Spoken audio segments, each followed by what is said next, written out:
Welcome back to Game Crunch, everyone. Keeping up to date with the latest in the video game world. Now, today's a pretty special day. We got a very big anniversary for a certain gaming console you may have heard of. We're going to look at all the details and kind of go over some of the origin story here in a second.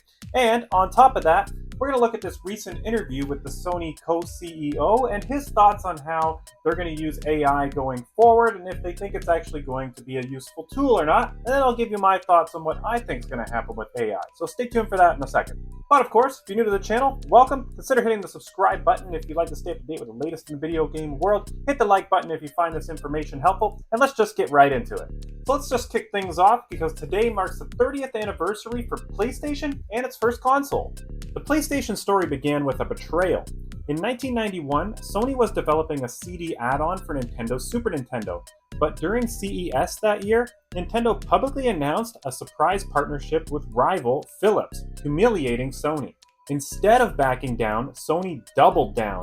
Ken Kutaragi, the visionary behind the project, convinced executives to continue, this time as the competitors. The result? A standalone PlayStation console that would debut in 1994. The PlayStation launched in Japan with Ridge Racer leading the charge. It sold out its initial 100,000 units on day one, with the console's CD-based games and developer-friendly policies attracting massive industry support.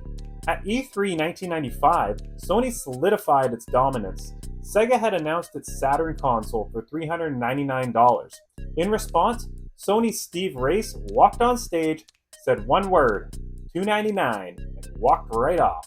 Mic drop moment. That price point and PlayStation's edgy marketing targeting young adults propelled it to success in the US and Europe. Over its lifespan, the PlayStation sold over 100 million units worldwide, delivering groundbreaking games like Final Fantasy VII, Metal Gear Solid, and Gran Turismo. Sony didn't just compete, it absolutely dominated. From its humble beginnings, PlayStation became a powerhouse, leading generations with cutting-edge technology, unforgettable exclusives, and over 500 million consoles sold across its 4 major iterations. So happy 30th anniversary to PlayStation, the console that transformed gaming forever. I definitely remember the first time I saw and played a PlayStation, and I really didn't know what to make of it at first because I was still pretty young at the time. I guess I probably would have been like maybe 7 or 8 years old the first time I saw a PlayStation, and I was a Nintendo kid. I had a Sega, but I was mostly a Nintendo kid. I would have been Team Mario all the way. Even though I still really liked Sonic, I would have been Team Mario all the way. So the first time I saw it, I was like disc-based, and I didn't really have much of a grasp on PC gaming yet. So anything disc-based kind of blew my mind. And then loading screens. I remember seeing loading screens and be like, what? This thing has to load? My N64 doesn't have to load? What? And honestly, the N64, we all know this at this point, is a slightly more powerful console. It's basically a 32-bit PlayStation versus a 64-bit N64. But the PlayStation's disc-base gives it an advantage that you could build bigger games like Final Fantasy VII. That game just wouldn't fit on a cartridge to play on the N64. So a lot of my memories are a few of my friends had it for the first time and just seeing it, and then my one friend in particular would just go on about how great Final Fantasy VII is, how it's the greatest game of all time and better than Ocarina of Time and blah, blah, blah, blah, blah. But anyway, happy birthday to PlayStation. Let's just get right into the next thing.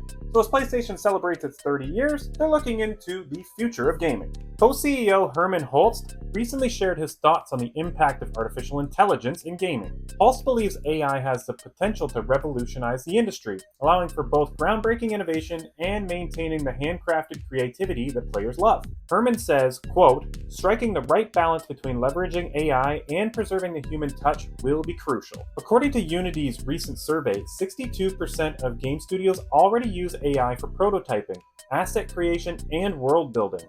While AI can speed up production times, adoption remains a bit of a challenge, with many studios citing a lack of skills or resources.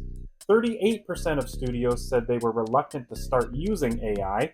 43% of this group said they had an interest in using AI but just didn't have the time, and 24% they think they did not have the technical skills to use it. For Sony, AI is not just a tool but a way to deepen the immersion.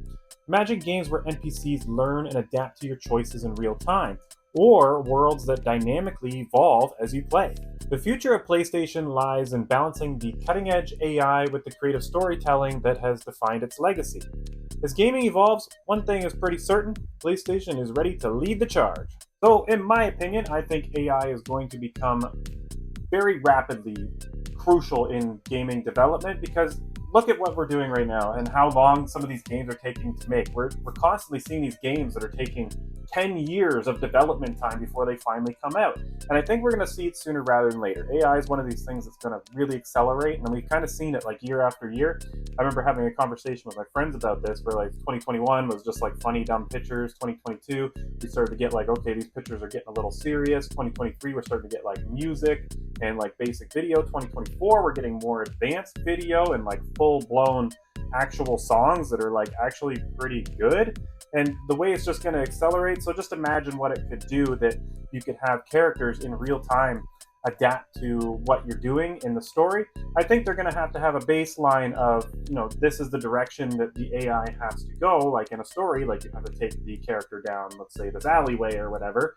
But it could adapt and make each time you play through, it could make it a completely different experience based on what they say. And I think that's honestly pretty cool. But that's all I've got for you today. So I want to thank you guys all for tuning in. Of course, let me know what your thoughts are down below. Say happy birthday to PlayStation. And did you get a PlayStation day one? Were you too young to have a PlayStation day one? And what are your thoughts on AI? Because AI is always a pretty controversial topic between everybody. Some people are absolutely terrified of it. I think it's just the next step in technology, and this is how things always are when people are like, oh, the internet, and when that came out, and people were scared of the light bulb when it came out type of thing. It's just the gradual progression of technology. But that's all I've got for you today. I'll catch you guys tomorrow. Have a good one.